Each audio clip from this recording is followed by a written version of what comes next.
Hello, Joburgers. Welcome to another exciting installment of Active. I'm your host, Raymond Maruku. This Sunday, the F&B Joburg 10K City Run will be taking place, celebrating the sizzling city that is the beating heart and soul of South Africa. We speak to organizers of the event on what runners can expect on the day.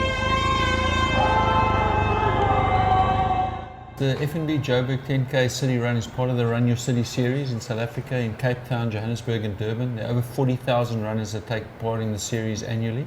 And of course Sunday, Heritage Day, 24th of September, it's the chance of Joburg. So we'll have 15,000 runners lining up on the start line at Bank City in the centre of Joburg, and then finishing at Mary Fitzgerald. Some of them will do it faster than others. And of course Randburg, being one of the greatest female athletes that Africa's seen, will be one of the stars running there. So it's going to be an exciting day. Sounds very exciting. Yeah.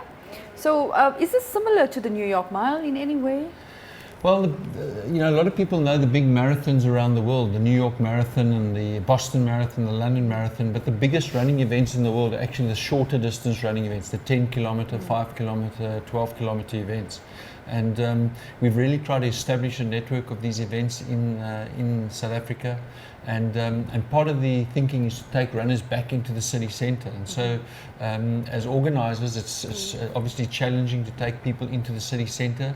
But last year we had an unbelievable experience with all the runners running through the streets of Johannesburg, and it's really novel in a way. And so we have tremendous support, and people enjoy it. And and Joburg's a great city, as you guys showcase every day, and it has a lot to offer. And just today we've got the registration at 1 Fox Street at the market, and people are going back into the city and registering and enjoying the day there. So it's a whole weekend of activities, but really, really exciting for Johannesburg. And it's a great time of the year. It's spring as well, so absolutely. I think last year was great time to get out and get fit and see this beautiful hot. city of ours. Yeah, absolutely. Lebo, you're a star athlete in South Africa. What is so special about this event for you? No, what I like about running, I like running in Joburg. It's at home. I don't have to travel, and I like it. Everyone is cheering you outside, and it's a lovely race, and they're doing a good job for us. Mm-hmm. We're not going outside the country to try and run fast or to get something, but now we get it here at home. So what's the competition like? What are your expectations? Are you challenging yourself? Are you hoping to break your own record this year? You know, the competition is quite tough this year because I had some problem this year, but last year everything was smooth.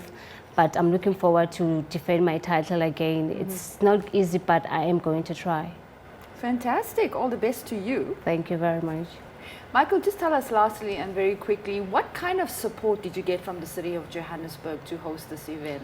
What was the process like to get approval and the actual support that you need on the ground to run an event of this magnitude in the city? I must say we organise events all around South Africa, and Johannesburg's very, very cooperative in allowing us to use the streets. It's not easy putting on an event through the centre of Johannesburg. And I think all the institutions and organisations we work with, from the taxi organisations to the city council to the disaster management people, are very helpful. Mm-hmm. And this is critical in making sure that we're able to put on a great event and that people have a great experience, that they feel safe, that they enjoy it. And I think a huge part of the focus of the event is the experience that runners have on the 10K. Mm-hmm.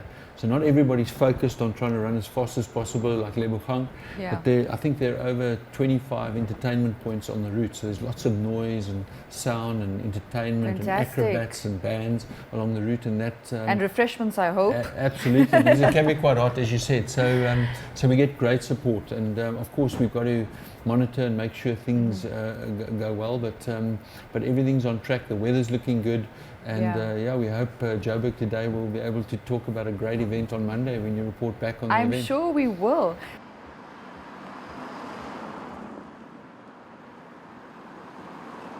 What's up? My name is Christopher Jafta, and you are watching Joburg Today. Follow us on Twitter, that's at Joburg Today, and simply like our Facebook page, that's joburgtoday.tv. Do you consider getting into running and you just do not know which pair of shoes to get? We got you covered because we got an opportunity to get expert opinion with a leading running shoe expert to give you tips on getting that first quality pair. I've been doing this for 40 years now. The skill is matching the runner, his biomechanics, to a specific shoe. if you don't do that 100%, the chances are, because running is very hard, because it's a repetition sport over and over again, if he is not like in the perfect balance of cushioning and support, the chances are he will break down at some stage. Now, a beginner is more susceptible to injury than anybody else because their tendons, their legs are just not toughened up. So, funnily enough, the beginner probably needs a better shoe than a guy who's run 20 comrades because his legs are tough and strong. So the two people who need the best advice and hopefully buy the better quality shoes are beginners or people who are putting their bodies under stress by increasing mileage from, say, 10Ks up to doing a 21 or a marathon. When you buy your first running shoes, it's almost like going to a dentist and a doctor for an appointment. We got to find out a few things about you first. How far are you going to run? How heavy are you? What surface are you going to run on? But the analysis of the feet is the very first thing that we look for. Then we get you to run up and down. And that shows your biomechanics, how smooth you are, whether you pronate, whether you supinate. That will then determine the category of shoe that we're going to put you into. And then finally, we look at the fit. The fit, width-wise, some people have got narrow feet, some people have got wide feet. You need a little bit of space at the end, so you would normally buy a shoe half a size or a whole size bigger than your normal shoe. The biggest mistake that novices make often is you say, I'm a size 8. So you go in and you buy a size 8. No. In a running shoe, you must be a little bit bigger for expansion of the foot so that you don't get black toenails.